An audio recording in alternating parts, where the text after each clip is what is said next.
우리 사랑하는 성도님들은 어떤 찬양을 가장 좋아하십니까? 여러분이 가장 은혜 받고 여러분이 즐겨 찬양하는 그 찬양은 어떠한 곡입니까? 우리 청년 때 아마 노래방을 많이 갔을 것입니다. 우리 보통 노래방 가면 각 회사마다 이 번호가 있을 것입니다. 자기가 좋아하는 곡은 그 번호를 그 기기에 맞춰서 딱 누르고 바로 재생 버튼을 누르는 것처럼 우리 성도님들이 내가 가장 좋아하는 찬양, 내가 은혜 받았던 찬양 무엇입니까? 하면 여러분은 어떤 찬양이 바로 떠오르십니까? 아마 이런 질문할 때 바로 스쳐 지나는 그 멜로디, 그 곡조가 아마 여러분이 가장 많이 최근에 많이 흥얼거리며 찬양했던 그런 찬양이 아닐까 싶습니다. 네, 저도 정말 찬양을 참 좋아했었는데요. 특히 여러 찬양 중에 오늘 한 가지 곡을 한 찬양을 함께 나누고자 합니다. 이 찬양은 제가 고등학교 때 아침마다 기도회가 있었던 그 모임에서 처음 들었던 찬양인데요. 당시 저는 아무것도 보이지 않은 그런 상황이었습니다. 상황이 막혀 있었고 공부를 해도 그 떨어진 성적이 오르지 않는 그런 상황들, 그리고 아무것도 앞이 보이지 않고 앞으로 나아갈 그런 힘이 없었던 그때, 또한 희망이 보이지 않고 자존감을 스스로 갉아먹는 그때에 이 찬양이 저에게 들려왔습니다. 모든 상황 속에서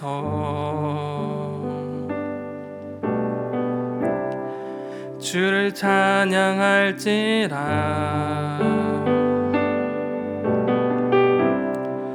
그는 너의 큰 상급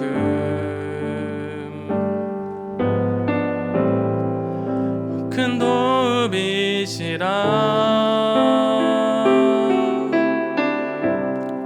주의 얼굴 구할 때 주의 영을 부으사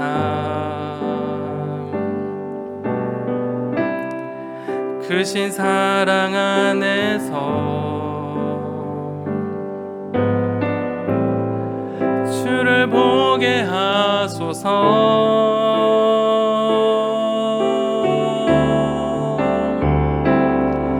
내 영혼이 확정되어 싸우니 믿음에 눈들어 주를 바라봅니다. 내 영혼이 확정되어 싸우니 믿음에 눈들어 주를 바라봅니다.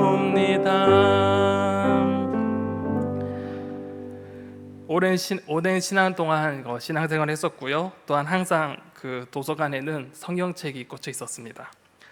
매주 예배를 드리고 학교에서는 기독교 클럽에서 들어서 매주 예배를 드렸고 매일 아침에는 기도를 했지만 정말 그 상황 속에서는 하나님을 바라보지 못했고 단 상황과 그 환경에 압도당해 하나님을 바라보지 못했습니다.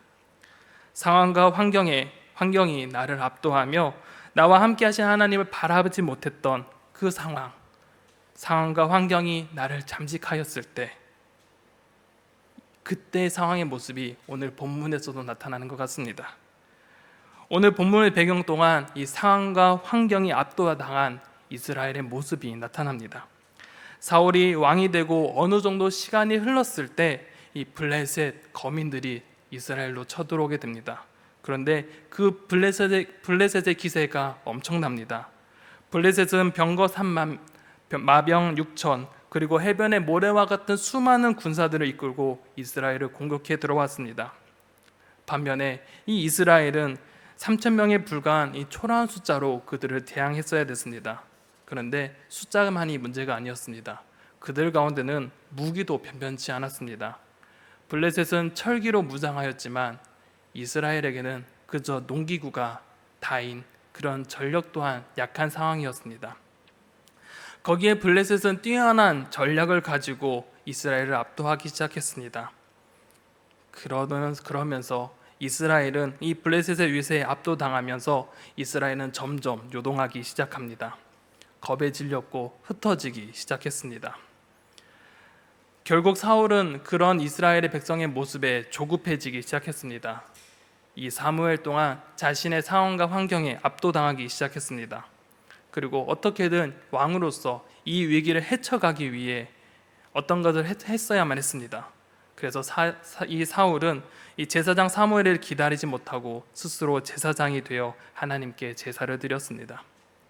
사울은 상황과 환경에 조급해져 자신의 신분을 망각하고 자기 스스로 이를 해결하고자 행동했었습니다. 그러나 이러한 일들이 반복되어졌지만 더 일은 악화되었고 군대는 굴로 숨어버리며 도망하였습니다. 결국 3,000명 가량 모였던 그 군대가 이제는 600명 가량밖에 남지 않았습니다. 상황과 이 환경이 압도당해 조급해해서 스스로 일을 하려다가 더 좋지 않은 그런 상황에 맞이한 이 이스라엘은 이제 어떻게 해야 할까요?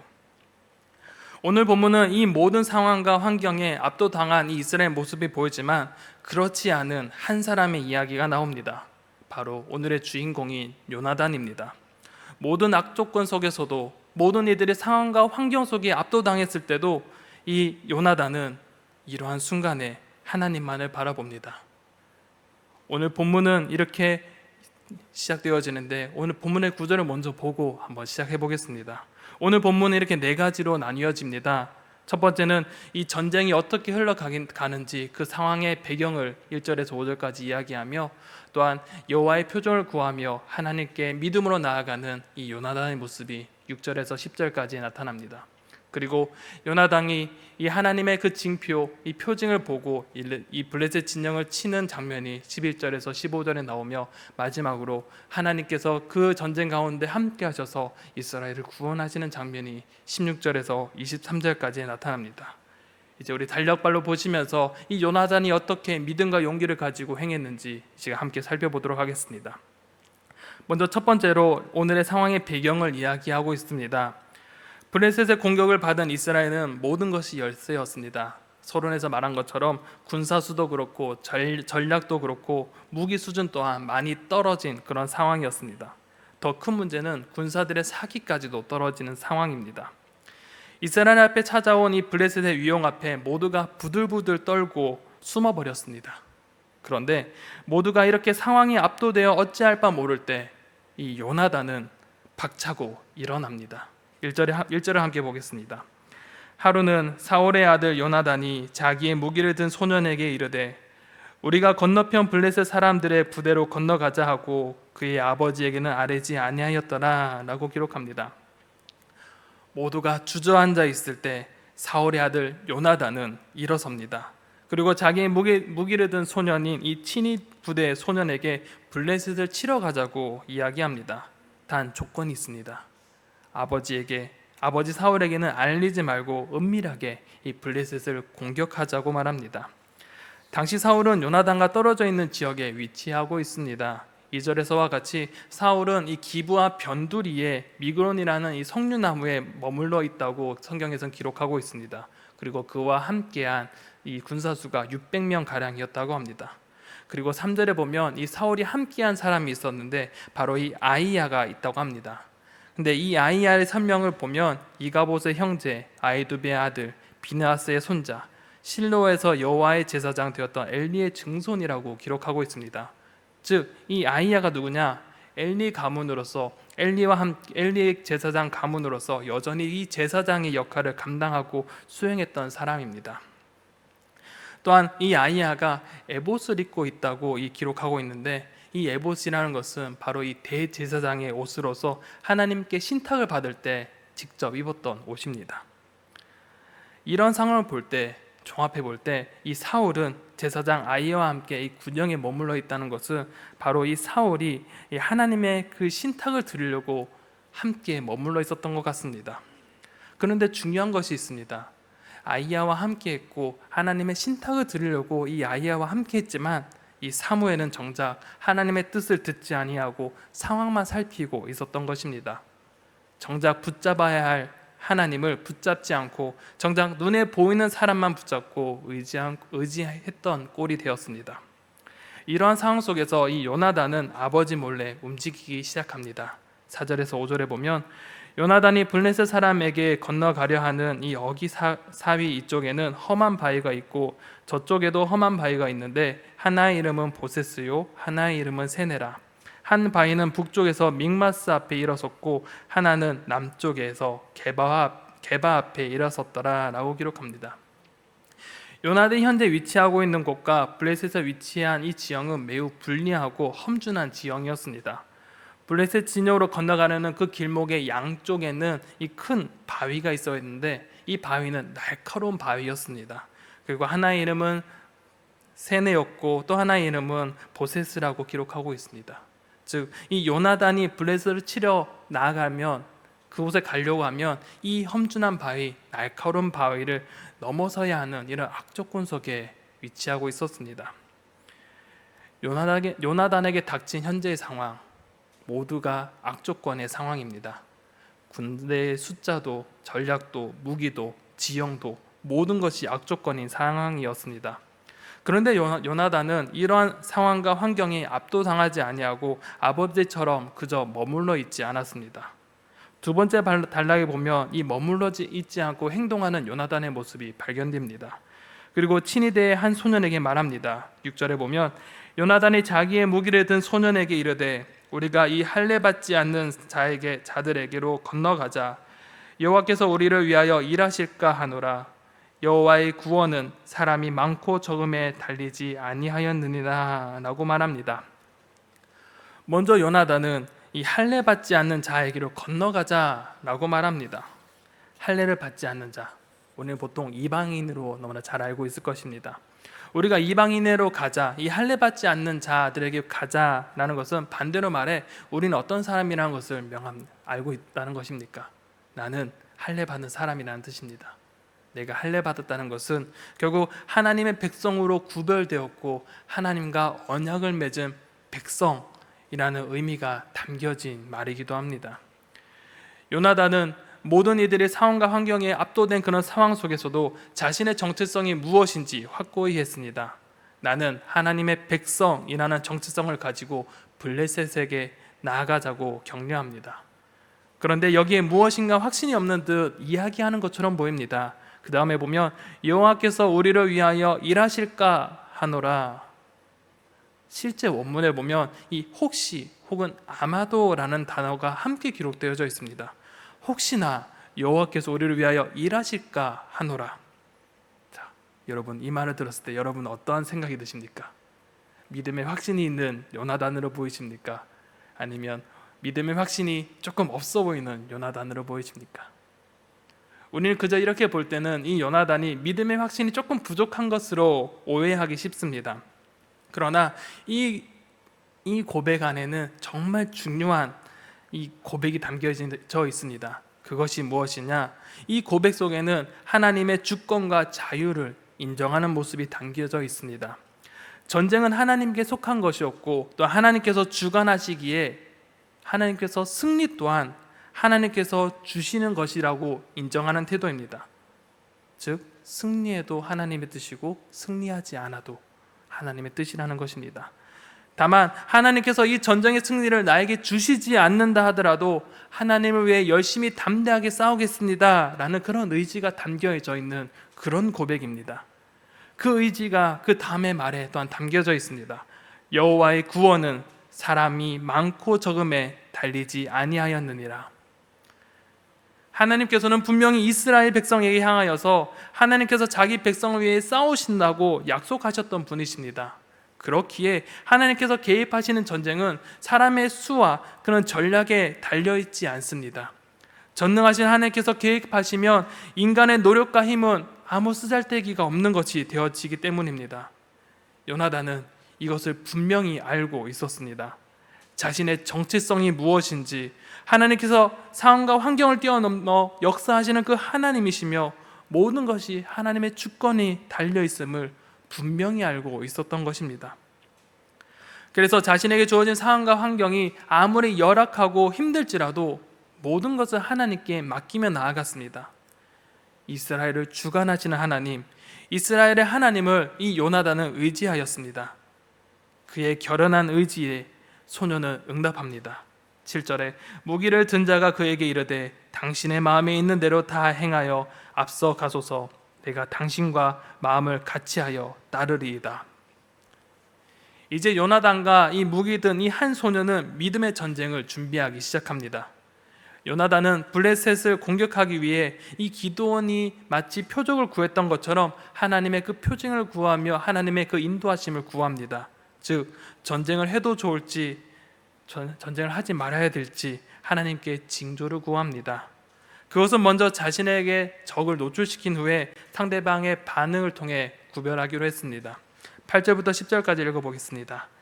요나단이 이르되 보라 우리가 그 사람에게로 건너가서 그들에게 보이리니 그들이 만일 우리에게 이르기를 우리가 너희에게로 가기를 기다리라 하면 우리는 우리가 있는 곳에 가만히 서서 그들에게 올라가지 말 것이요 그들이 만일 말하기를 우리에게로 올라오라 하면 우리가 올라갈 것은 여호와께서 그들을 우리 손에 넘기셨으니 이것이 우리에게 표징이 되리라 하고 라고 말합니다. 요나단은 먼저 상대방에게 자신의 위치를 노출시킵니다. 그리고 블레셋이 자신들에게 다가온다면 우리는 그 자리에서 항전할 것이지만 블레셋이 자신들에게 올라오라고 한다면 그들은 적을 향해 나아가겠다고 결단하는 것입니다. 그런데 이 두 번째 반응, 블레셋이 자신들에게 나오라 할 때 그 반응을 하나님의 뜻으로 이 요나단은 믿었습니다. 어찌 보면 이 두 번째 안은 매우 위험한 상황이기도 합니다. 험한 바위, 이 뾰족한 바위가 양쪽에 있는 상황에서 만약 그들의 적진으로 향해 가려면 그 바위를 타고 올라가야 하는 그런 위험한 상황입니다. 상대방의 눈에 띄는 것도 정말 위험한데 그 바위를 그 두 명에서 기어 올라간다는 것은 자살 행위와도 똑같은 그런 상황에 그런 위험천만한 일입니다. 그런데 이러한 상황이 하나님의 뜻임을 믿고 나아갑니다. 왜냐? 하나님은 인간의 불가능함을 넘어서시는 하나님이시기 때문입니다. 사람은 불가능하다고 생각하지만 하나님은 그 불가능을 가능하게 하시는 분이시기에 요나단은 그 하나님을 믿고 의지함으로 이것을 결단하며 믿음으로 나아갑니다. 이제 세 번째로 요나단은 블레셋을 진영을 치려고 이제 나아갑니다. 이제 요나단과 그 무기 든 소년, 믿음의 소년은 모든 것이 준비되었고 이제 실행에 옮기기만 하면 되었습니다. 계획대로 요나단과 이 소년은 블레셋에게 자신의 위치를 노출시킵니다. 험준한 지형에 불리한 지형에서 그것도 단둘이 블레셋 앞에 나타났습니다. 그럴 때 이 블레셋은 이렇게 반응합니다. 11절에서 12절입니다. 둘이 다 블레셋 사람들에게 보임에 블레셋 사람이 이르되 보라 히브리 사람이 그들이 숨었던 구멍에서 나온다 하고 그 부대 사람들이 요나단과 그의 무기를 든 자에게 이르되 우리에게로 올라오라 너희에게 보여줄 것이 있느니라 한지라. 블레셋은 이 요나단과 이 소년을 히브리 사람이라고 부릅니다. 그리고 이 둘에게 숨었던 구멍에서 나온다라고 말합니다. 이미 이스라엘 사람들이 굴 속에 많이 숨어 있는 것은 이 블레셋 사람들이 이미 알고 있는 상황이었습니다. 블레셋의 입장에서는 이 단둘이 그 바위에서 나온 모습을 보니 아마 도망자 혹은 이탈자라고 생각했을 것입니다. 그러니 이 둘의 모습이 어떠합니까? 자신들에 비해 매우 우습게 여길 수밖에 없는 그런 상황이었습니다. 얕잡아보면서 그들에게 이야기하는 것입니다. 그리고 우리에게 올라오라 라고 말합니다. 그리고 너희에게 보여줄 것이 있느니라 이렇게 말하면서 우리에게 올라오라 우리의 힘과 능력을 보여주겠다라고 교만하게 또한 그들을 얕잡아보며 이야기합니다. 요나단은 그런데 분명히 그 응답을 들었습니다. 우리에게 올라오라 이 소리를 들었습니다. 이 소리가 무엇이냐? 이 반응이 무엇이냐? 바로 하나님의 그 표징으로 삼는 그 응답이었습니다. 이 응답이, 이 반응이 하나님의 표징이라는 것을 믿고 요나단은 진격하기 시작합니다. 그 다음부터 읽어보겠습니다. 요나단이 자기의 무기를 든 자에게 이르되 나를 따라 올라오라 여호와께서 그들을 이스라엘의 손에 넘기셨느니라 하고 요나단이 손발로 기어 올라갔고 그 무기를 든 자도 따랐더라. 블레셋의 입장에서는 이 둘이 바위를 타고 올라오는 것은 아마 항복하러 온 사람 혹은 그저 살기 위해 투항하러 온 사람 정도밖에 보이지 않았을 것입니다. 두 명으로서는 자신의 그 많은 이들을 상대하기는 너무나 약한 전력이기에 당연히 그들은 투항자 혹은 살려고 발버둥 치며 올라오는 자라고 생각했을 것입니다. 그러나 요나단은 그렇지 않았습니다. 그 마음속에 이것은 하나님의 표징이며 하나님께서 함께 하신다는 믿음이 있었습니다. 하나님의 전쟁은 인간의 상황과 환경을 무력화시키는 전능하신 하나님이시기에 믿음을 가지고 그 적진으로 뛰어들기 시작합니다. 험한 바위를 손과 발로 기어 올라갔습니다. 그와 무기 든 자는 믿음과 용기로 충만했고 블레셋 앞에 나아갔습니다. 그리고 13절에 보면 블레셋 사람들이 요나단 앞에서 엎드려짐에 무기를 든 자가 따라가며 죽였으니 요나단과 그 무기를 든 자가 반나절 가리 땅 안에서 처음으로 쳐 죽인 자가 20명 가량이라 라고 기록합니다. 요나단과 그 무기 든 사람은 블레셋 사람들과 싸웠습니다. 블레셋 사람들은 방심했었고 믿음의 사람은 그들을 차례대로 치기 시작했습니다. 그리고 반나절 가리 땅이라고 나오는 이 소가 반나절 동안 갈 수 있는 땅인 약 2제곱킬로미터 정도의 그 면적의 땅에서 이 20명 가량의 블레셋 군대를 죽였습니다. 그들의 상황, 이 두 명의 상황은 체력적으로 볼 때 너무나 힘든 상황이었습니다. 무기도 변변치 않았습니다. 수적으로 너무나 힘든 그런 상황, 체력적으로 너무나 힘든 그런 상황 속에서 그들은 믿음을 가지고 전력 투구를 했습니다. 그러할 때 하나님께서 그들의 믿음에 함께 하셨고 이제 하나님께서 일하시기 시작합니다. 15절 한번 읽어보겠습니다. 들에 있는 진영과 모든 백성들이 공포에 떨었고 부대와 노략군들도 떨었으며 땅도 진동하였으니 이는 큰 떨림이었더라. 아멘. 요나단과 소녀는 단지 이 블레셋의 본진이 아닌 20명 정도만을 전초 부대를 공격했습니다. 이 소식이 이 본진에까지 전해지자 이 본진은 공포에 떨기 시작했습니다. 여기서 세번역 성경을 보면 너무나 잘 해석하고 있는데 이 세번역 성경을 보면 이렇게 기록합니다. 모두가 공포에 떨고 있었다. 땅마저 흔들렸다. 하나님이 보내신 크나큰 공포가 그들을 휘감았다 라고 기록합니다. 그들이 떨고 있는 것은 단지 이 두 명이 정찰 부대를 쳐서 공포에 휩싸인 것이 아니라 바로 하나님께서 이 블레셋 가운데 공포를 보내주셨고 그 공포가 블레셋을 휘감았기 때문에 그들이 공포에 떨고 있었다고 기록하는 것입니다. 하나님께서는 땅을 흔드셨고 병사들에게 공포를 불어넣으셨습니다. 즉 하나님께서는 이 믿음의 사람에게 응답하셨고 거대한 하나님의 능력을 그들에게 부어주셨습니다. 백성과 연약한 것 같은 정말 질 것 같은 그런 전쟁 속에 하나님께서는 앞장서 나가셨고 하나님께서는 그 거대한 너무나 큰 세력들을 무기력하게 만드셨습니다. 이러한 소식이 이제 사울의 본진에 포착되기 이제 시작합니다. 이 네 번째 달려보기 16절에 보면 이렇게 기록하고 있습니다. 베냐민 기브아에 있는 사울의 파수꾼이 바라본즉 허다한 블레셋 사람들이 무너져 이리저리 흩어지더라 라고 말합니다. 사울의 파수꾼이 이 블레셋의 군대가 흩어지고 무너지는 모습, 이런 소식을 가지고 오게 되었습니다. 분명히 사울은 가만히 있었고 어떤 행동도 취하지 않았는데 적진이 무너지고 있다는 소식입니다.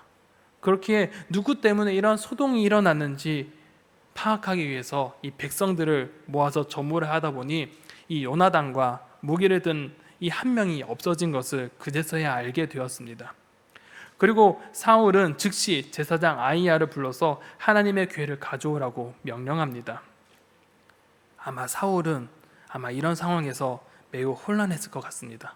갑자기 거대한 적들이 흩어지는 것도 이해되지 않지만 이런 상황 속에서 자신의 아들이 없어졌다니 아마 매우 당황했을 것 같습니다. 그래서 아히야를 불러서 하나님의 뜻을 물어보려고 했습니다. 아마도 이 아히야는 이 에봇을 입고 있었기 때문에 에봇 판결 흉패에 보관된 우림과 둠림으로서 이것을 사용하여 하나님의 뜻을 알아보고자 했을 것입니다.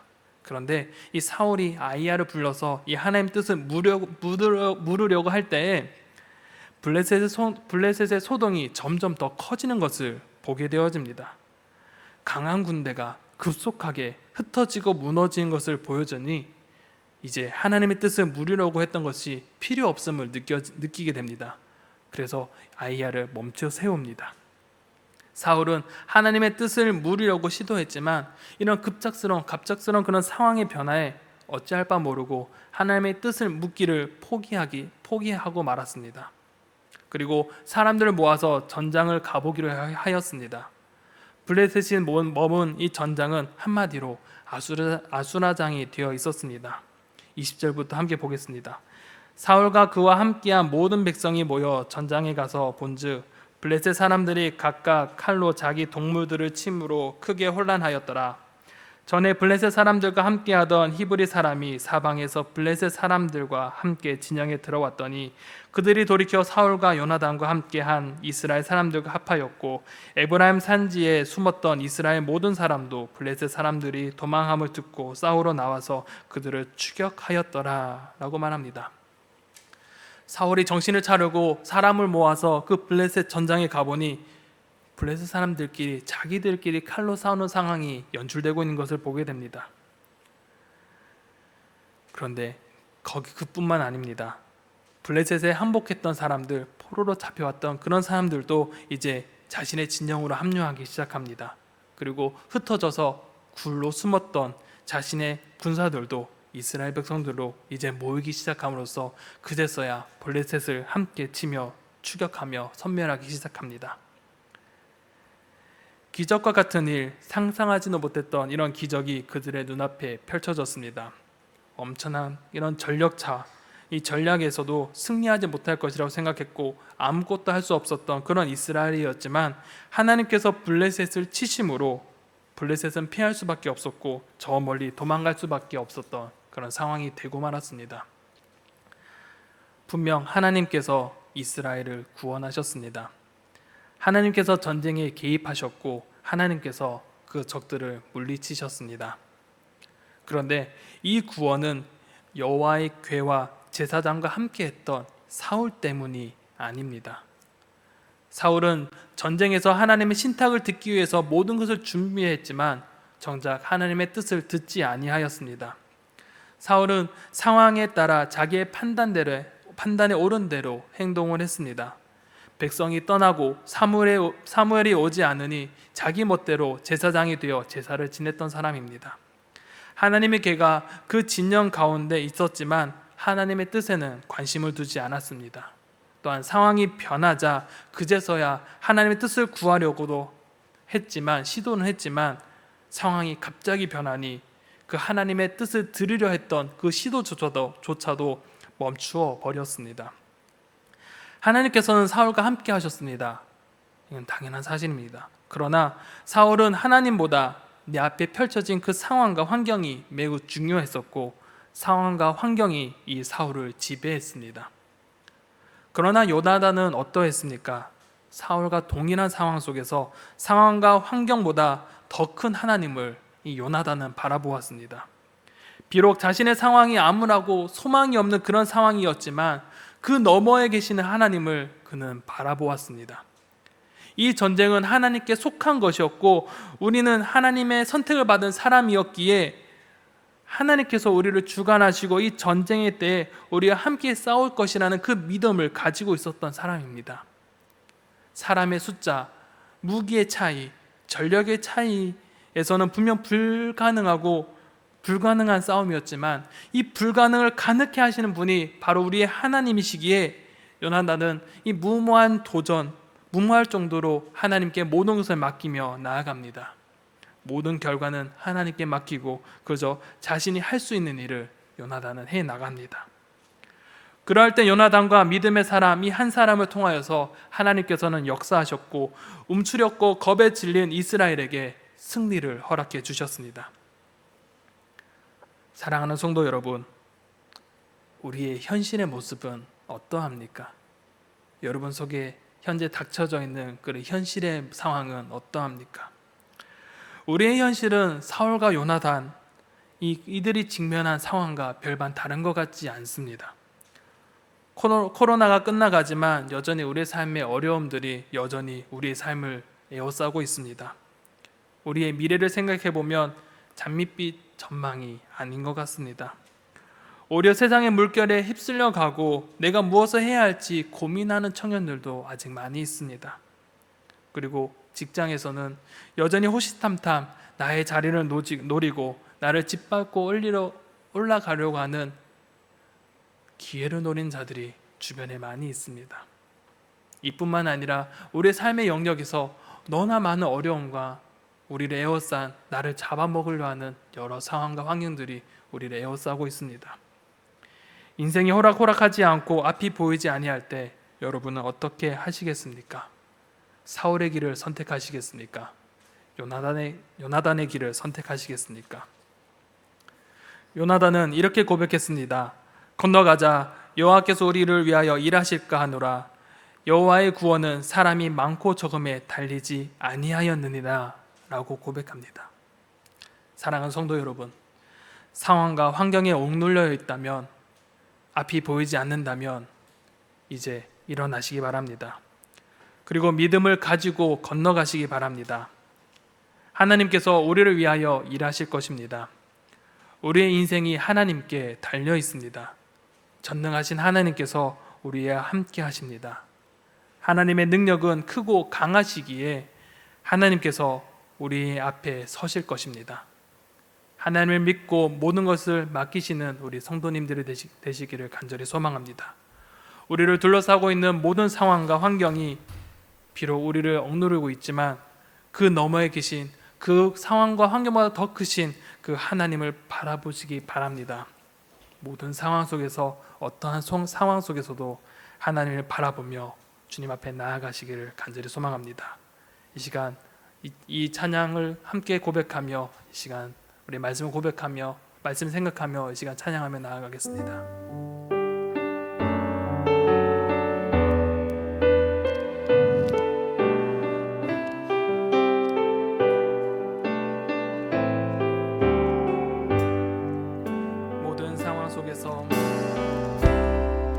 모든 상황 속에서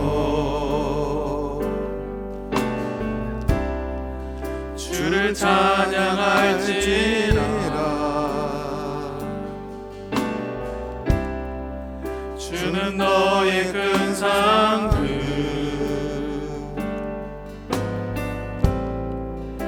큰 도움이시라. 주의 얼굴 구할 때 주의 영을 구사 크신 사랑 안에서 주를 보게 하소서. 내 영혼이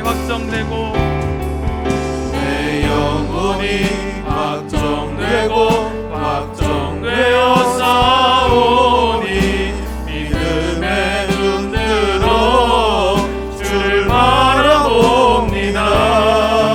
내 영혼이 확정되어 싸우니 믿음의 눈으로 주를 바라봅니다. 우리 믿음의 고백 한번 한다 찬양합니다. 내 영혼이 확정되었사오니 내 영혼이 확정되어 싸우니 믿음의 눈으로 주를 바라봅니다. 내 영혼이 확정되어 싸우니 믿음의 눈으로 주를 바라봅니다. 주를 찬양할 때 주를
함께 기도하며 주님 앞에 나아갑시다. 먼저 기도하실 때 주님, 우리의 모든 상황 속에서 전능하신 하나님을 바라보게 하여 주시옵소서.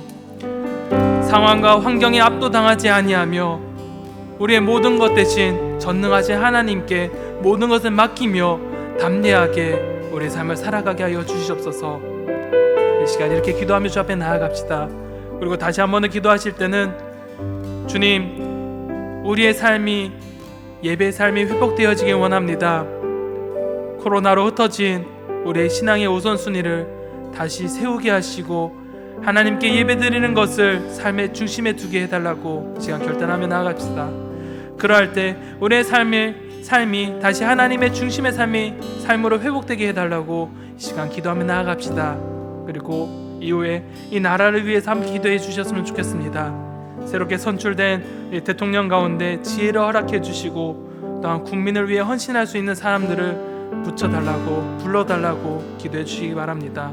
그래서 이 나라가 더 이상 분열되지 아니하며 하나 되어 앞으로 나아가는 나라가 되게 해달라고, 그리고 현재 진행되고 있는 지방선거를 통해 국민을 위해 헌신할 사람이 선택되게 해달라고 이 시간 우리의 나라를 위해 함께 기도해 주시기 바랍니다. 그리고 다시 한번 기도하실 때는 우리 교회를 위해 기도합시다. 특히 곧 있을 온세대 연합 예배를 앞두고 있습니다.